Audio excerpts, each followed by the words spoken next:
Assalamualaikum warahmatullahi wabarakatuh. Apa kabar anak Naomi? Semoga kita selalu dalam keadaan sehat, sehingga kita lebih semangat untuk melakukan aktivitas pada hari ini.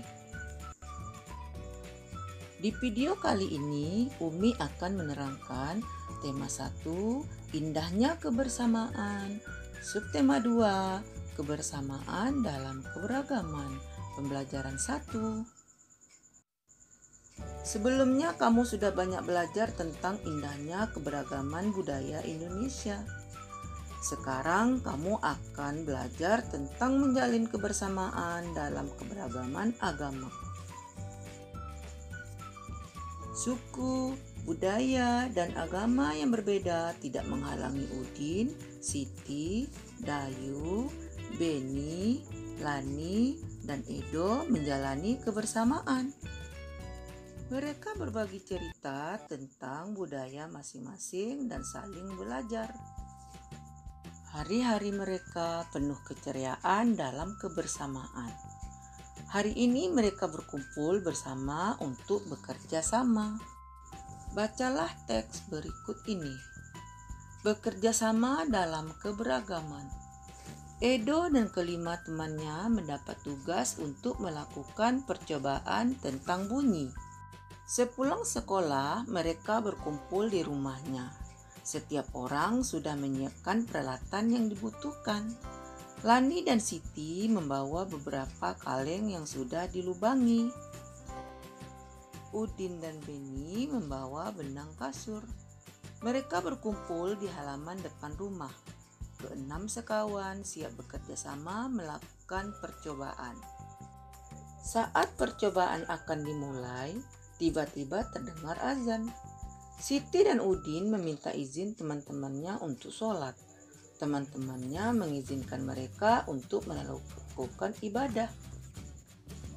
Edo meminjamkan ruang makannya untuk digunakan Siti dan Udin sholat.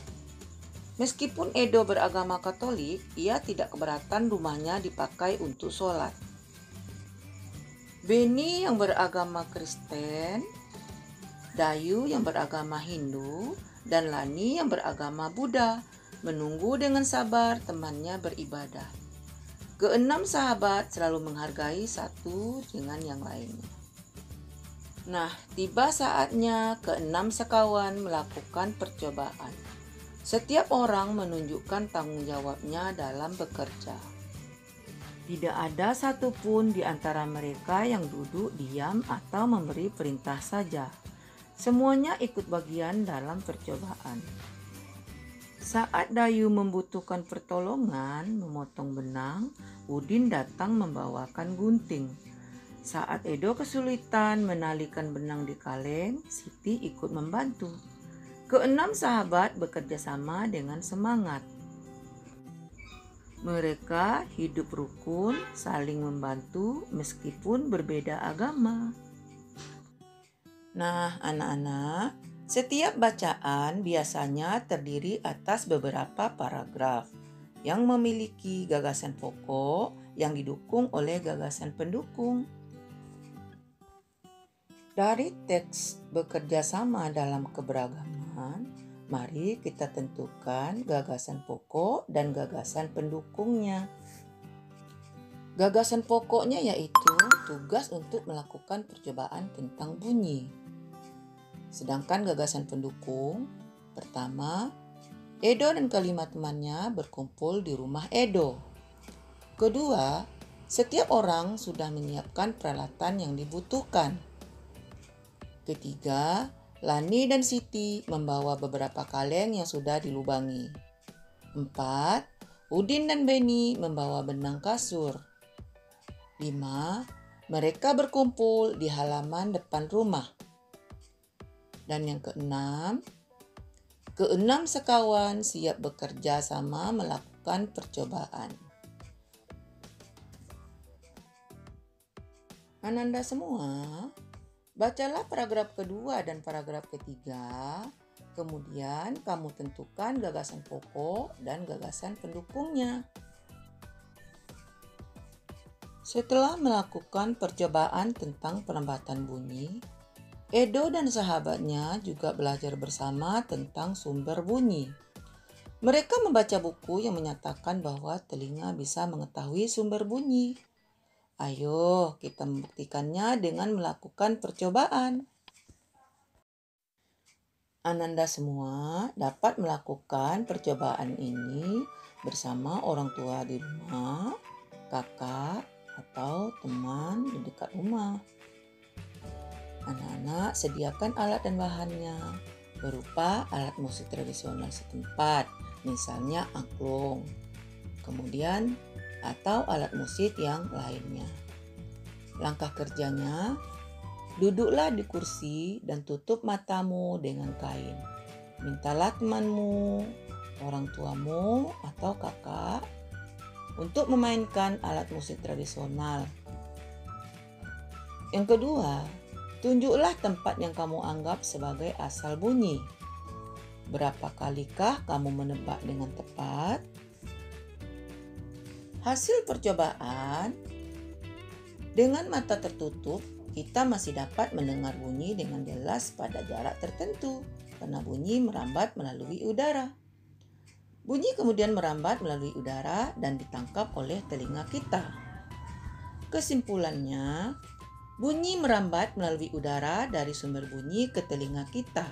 Getaran bunyi mengenai gendang telinga dan diubah menjadi pesan atau sinyal listrik di telinga bagian dalam. Sinyal tersebut kemudian diteruskan oleh saraf pendengaran menuju otak yang kemudian menerjemahkan jenis dari bunyi tersebut. Indra pendengar. Kita wajib bersyukur kepada Tuhan Yang Maha Esa karena telah menciptakan bentuk tubuh yang paling sempurna. Salah satunya adalah kita diberi indera pendengar atau telinga. Dengan menggunakan indera ini, kita bisa mendengar berbagai suara, seperti kicauan burung, suara air mengalir, dan musik. Apa saja bagian dan fungsi indera pendengar?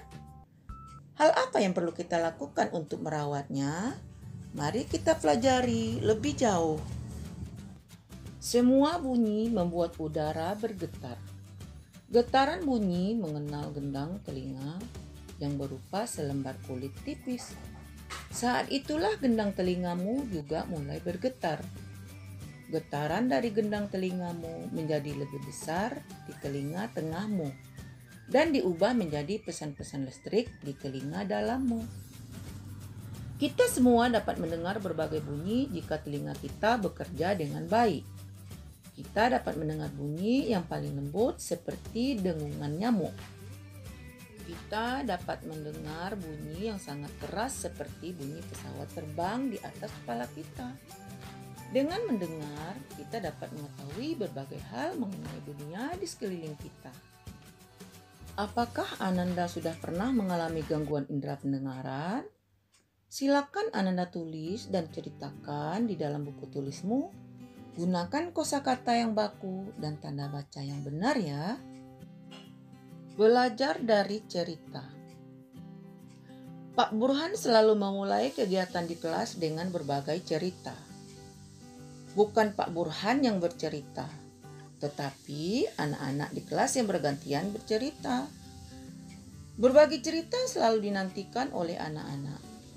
Semua ingin memperoleh kesempatan bercerita. Pagi ini, Pak Burhan mengajak anak-anak berbagi cerita seputar hari raya. Sehari sebelum hari Natal, yaitu di tanggal 24 Desember. Aku dan keluargaku berkumpul di rumah Opa, ujar Edo. Di hari itu, Oma pasti memasak makanan spesial yang jarang dimasaknya di hari lain. Papeda juga menjadi makanan spesial yang terhidang di malam Natal. Kami sekeluarga berkumpul hingga larut malam dan mengakhiri malam dengan berdoa. Nah, kalau di hari Natal, pada tanggal 25 Desember, kami sekeluarga pergi beribadah Natal di gereja. Wah, ternyata hampir sama ya seperti Hari Raya Idul Fitri, ujar Siti. Kami pun di hari Idul Fitri selalu berkumpul dan saling memohon maaf dengan kerabat dan saudara setelah ibadah di masjid. Tambahnya, iya ya, sama seperti Edo pada hari Natal. Saat Idul Fitri juga selalu ada makanan spesial, yaitu ketupat dan opor ayam. Udin menambahkan komentar Siti. Di Bali, menjelang Hari Raya Galungan, seluruh kampung selalu ramai dihiasi oleh penjor dan janur. Kami sekeluarga lebih sering pulang ke Bali menjelang Hari Raya Galungan agar bisa berkumpul dengan sanak saudara di sana. Sebelum merayakan bersama, keluarga melakukan kegiatan ibadah di pura. Atau kata orang Bali bilang, pura ya. Pada pagi hari, kata Dayu. Semua sudah bercerita. Aku juga mau bercerita. Pak, boleh ya? Hari ini banyak yang berbagi cerita. Pinta Lani. Pak Burhan dan teman-teman sekilas tertawa. Tentu saja boleh, Lani. Ayo, sekarang giliranmu bercerita, ujar Pak Burhan. Nah, kamu pasti belum pernah mendengar cerita tentang kebiasaan keluargaku di hari Waisak. Sebenarnya sih tidak banyak berbeda. Ibu dan nenekku biasanya juga membuat masakan spesial menjelang hari raya Waisak. Saat ini nenekku yang paling tua. Jadi semua keluarga akan datang ke rumahku untuk berkumpul pada hari raya Waisak. Selain menyediakan makan untuk keluarga, pada hari tersebut biasanya kami pun berbuat kebaikan bagi orang lain yang membutuhkan. Vihara, rumah ibadah kami pun dipenuhi cahaya lilin dari umat yang hadir untuk menjalankan ritual ibadah di sana. Lani mengakhiri ceritanya. Berbagi cerita memang selalu menyenangkan.